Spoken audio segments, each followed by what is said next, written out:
Olá, pessoal. Coach Kerly Barbosa aqui. E hoje eu gostaria de falar com você que está de corpo presente em um lugar que a sua alma não está mais.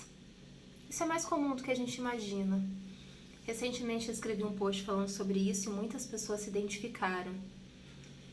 É como se a gente ocupasse um lugar num espaço determinado, mas que esse trabalho não tivesse mais espaço na nossa vida.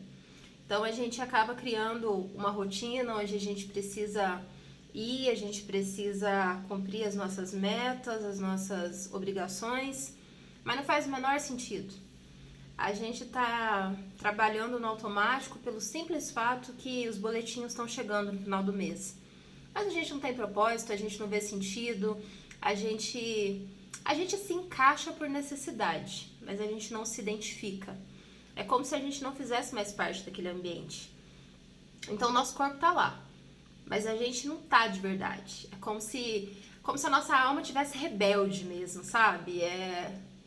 Ela não aceita, ela não quer ficar. Nosso corpo fica, mas ela não fica. Ela sabe que a gente merece mais. E quando chega nesse momento é muito complicado. Porque na maioria das vezes, o profissional ele tem necessidade de compartilhar com outras pessoas, porque ele precisa ser compreendido. Mas para as outras pessoas é um desafio muito grande entender, porque peraí, cara, mas a gente tá vivendo um momento de crise, tem tanta gente buscando emprego, gente que tá procurando trabalho há 3 anos, é sério mesmo que você não tá se sentindo bem no seu trabalho? Olha para trás, olha quanta gente tá com vontade de estar no seu lugar. Aí começa aquela sensação de culpa. Nossa, realmente, eu devia estar me sentindo bem. Eu tenho que me sentir bem. Mas peraí, eu não tô me sentindo bem. Eu não tô feliz, eu não tô aqui de verdade. E começa uma contradição interna.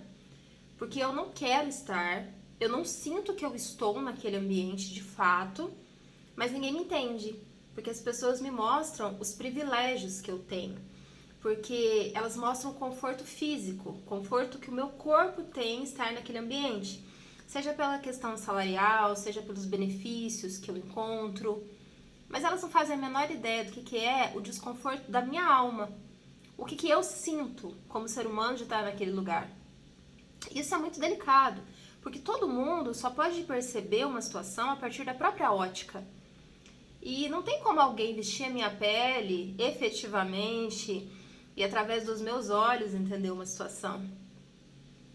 As pessoas elas conseguem enxergar uma situação a partir do olhar e da perspectiva delas. A gente ainda não tem uma empatia verdadeiramente aflorada a ponto de pensar, peraí, tá, se eu fosse tal pessoa, como eu estaria me sentindo? A gente ainda tem aquele conceito de empatia de como seria se eu estivesse no lugar dela e não como seria se eu fosse ela. E isso é muito delicado. As pessoas não fazem por mal. Elas realmente acreditam no que elas estão falando. Mas elas prejudicam muito essa pessoa. Porque é uma pessoa que está infeliz, porque ela vive um ambiente que muitas vezes é tóxico, muitas vezes ela tem um chefe abusivo, muitas vezes ela tem uma carga horária que é absurda, muitas vezes ela é mal remunerada, mas ela não se sente nem no direito de reclamar. Porque, peraí, como que eu vou reclamar se vão jogar na minha cara que tem muita gente numa situação pior do que a minha? Mais delicada, mais sofrida do que a minha? Então essa pessoa se cala. E ela vai guardando tudo isso pra ela, como se ela não tivesse o direito de sofrer. Ela não é compreendida, porque a gente tem uma cultura muito esquisita de medir dor. Como se a dor do próximo fosse menor do que a nossa. Como se a gente precisasse comparar qual dor é maior para poder justificar quem tem o direito de demonstrar sofrimento ou não. E isso é muito perigoso, porque cada pessoa é única. E só a pessoa que vive uma situação sabe efetivamente a gravidade que ela é. E a gente vive em estágios diferentes, né? Se a gente pensar na pirâmide de Maslow, para pessoas que estão em busca de autorrealização, não dá pra gente medir essas pessoas com base nas necessidades básicas que outras pessoas estão sentindo falta. Essas pessoas que buscam autorrealização, elas precisam ter empatia por quem não tem as suas necessidades básicas supridas, mas aí é o outro ponto. A gente precisa ter muito discernimento nisso e muitas vezes a gente não tem.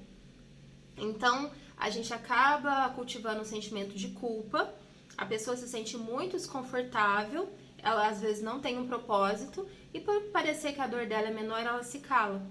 Principalmente se ela vive uma posição mais solitária, já está numa liderança e cada vez sofre mais e sente que precisa passar por isso cada vez mais sozinho. E a gente precisa buscar ajuda quando a gente vive isso, não precisa ser solitário. A gente pode sim encontrar em outra pessoa um apoio. O coaching está aí para isso. Mas a diferença de você desabafar com um amigo e de você ter um profissional para contribuir com você é que quando você desabafa com esse amigo, ele vai cair naquele ponto de enxergar a situação pela ótica dele. E como eu disse, ele não vai fazer isso por mal. É porque é o que ele entende da vida. Agora, um profissional como o coach, por exemplo, ele não vai buscar enxergar da ótica dele. Ele vai procurar que você entenda através da sua ótica, dos seus valores, do que você acredita, o que faz sentido para você. É o teu autoconhecimento, é despertar algo que já existe em você, mas que está adormecido, que você ainda não se apropriou de fato. Então, essa é a diferença de você conversar com um profissional habilitado e de você procurar uma pessoa que você tem afinidade. Não que você não possa desabafar, é uma delícia você conversar com um amigo, muitas vezes a gente se sente leve, é muito confortável a gente trocar experiências, é necessário. E isso também está relacionado ao networking. Mas a gente precisa saber quando é uma questão da gente trocar experiências, da gente bater um papo e quando a gente precisa de uma ajuda para desenvolver a nossa carreira. E muitas vezes a gente precisa disso, mas a gente pensa, eu sou autossuficiente, deixa comigo. E nem sempre esse deixa comigo vai ser efetivo para o nosso desenvolvimento. Então, se hoje você se identifica com essa situação, você sente que você está em um ambiente que não te cabe mais, mas você sente que você não tem com quem conversar, porque as pessoas acham que, tá bom demais, você tá ganhando bem, você tá numa empresa renomada, olha, multinacional, imagina, olha o cargo que você tem. Talvez você não esteja conversando com as pessoas adequadas, com os profissionais adequados. Então, repense como você pode buscar ajuda. Eu espero que esse vídeo tenha te ajudado e caso ele tenha contribuído de alguma forma com a sua carreira, deixa aquele like esperto, deixa o seu comentário e a gente se vê no próximo vídeo. Se inscreve aqui no canal e até a próxima. Um beijo!